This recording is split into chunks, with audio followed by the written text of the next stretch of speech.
साथियों, अच्छे बनो लेकिन बुरे लोगों के लिए नहीं। मित्र बनाओ लेकिन दुष्टों को नहीं। ये बात साथियों आपको हमेशा काम आएगी। नमस्कार साथियों, स्वागत है आपका हमारी वीडियो में। ऐसा मैं क्यों कह रहा हूँ साथियों, ये मेरी लाइफ का अपना एक्सपीरियंस है। एक बार की बात है, जब मैं तैयारी करता था, जब मैं पढ़ाई करता था, तो साथियों मैंने एक कमरा ले रखा था।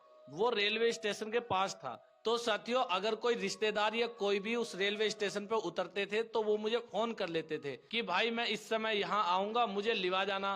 तो मैं रात को या दिन में किसी टाइम भी वो आते थे, मैं अपनी बाइक उठा के लेके जाता था और उनको लेके अपने रूम पे आता था। खाने पीने की व्यवस्था करके जितने टाइम वो रुकना था उतने टाइम रुक के वो चले जाते थे। और कई बार दोस्त भी मेरे कमरे पे आके रुक जाते थे। पढ़ाई डिस्टर्ब होती थी, वो अलग बात है। तो एक बार साथियों ऐसा हुआ, एक दोस्त आया, वो 2-3 दिन रुका, वो कहीं एग्जाम देने जा रहे थे।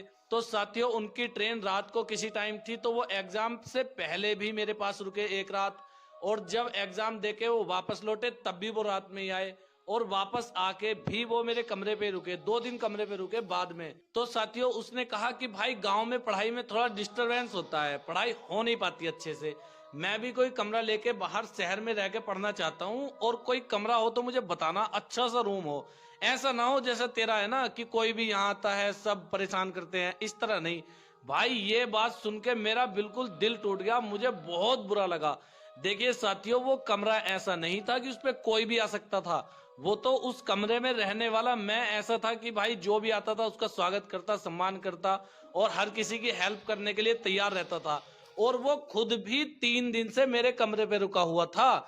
और ये कहने लगा साथियों, मेरे मुंह पे उसने ये बात कह दी कि भाई ऐसा कमरा ना हो, कोई भी आते हैं सब परेशान करते हैं। अरे भैया, तो तू परेशान करने क्यों आ गया है? सोचने वाली बात है। तो लोग बाग साथियों दूसरों के लिए, अपना काम निकालने के लिए, अपना उल्लू सीधा करने के लिए उनको कुछ भी करना पड़ जाए, लेकिन दूसरों के ना तो वो काम आएंगे और उनके काम में डिस्टरबेंस नहीं होना चाहिए।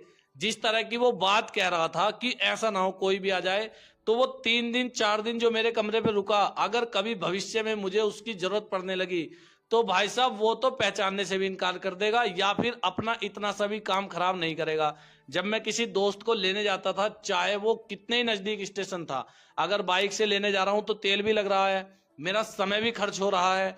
और जब वो वापस आएगा तो जो पढ़ने का समय था उस समय को काट के ही तो मैं उनकी खातिरदारी में लगा हुआ था, उस समय को काट के ही तो मैं उनके पास बैठता था।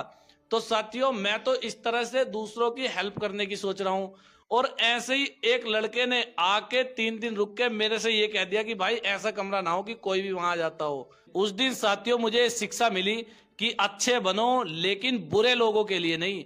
उस दिन से बुरे लोगों को, अगर मुझे लग रहा है कि भाई ये बिल्कुल अच्छा आदमी नहीं है, तो लाइन कट है, आप भाई तुम्हारे लिए एंट्री नहीं है। उस दिन के बाद साथियों सबसे पहला काम तो मैंने ये किया, अपने मित्रों की जो लिस्ट है ना, मेरे दोस्तों वाली, सबसे पहले उसको बाहर निकाला कि ना तो तुम किसी के काम आने वाले हो, ना ही तुम किसी के एहसान को मानने वाले हो, और ना ही तुम्हारे अंदर इंसानियत है। जो व्यक्ति एहसान लेने के बाद भी ये बात कह सकता है, तो सोच सकते हो वो अपने आप को लेके कितना एकांतवासी है, कितना साथियों अपने काम से काम मतलब रखने वाला है। 3 दिन तक दूसरों की पढ़ाई डिस्टर्ब कर दी, वो उसे कोई दिक्कत नहीं लगी। लेकिन भविष्य में, अभी उसने कमरा लिया भी नहीं है और बाद में लिया या नहीं लिया मुझे पता भी नहीं चला। भविष्य में जो कमरा लेने वाला है उसको लेके इतना चिंतित है कि मेरे कमरे पे कोई मेरी पढ़ाई डिस्टर्ब करने ना आ जाए। तो साथियों ये बात आज मुझे याद आई और मुझे लगा कि सभी के साथ शेयर करनी चाहिए। उम्मीद करता हूं साथियों इस बात से आपको बहुत ज्यादा बेनिफिट मिलेगा, और लोगों को पहचान के, जो दुष्ट प्रवृत्ति के लोग हैं उनसे दूरियां बनाना शुरू कर दो। जिंदगी बहुत लंबी है, अपनी जिंदगी अपने हिसाब से, मस्ती से, खुशी से जियो। ऐसे दुष्ट व्यक्ति आपको मानसिक परेशान भी कर देंगे, आपका समय भी खराब करेंगे, और इतना एहसान मानने वाले नहीं है। ठीक है साथियों, मिलते हैं नेक्स्ट वीडियो में। जय हिंद, जय भारत।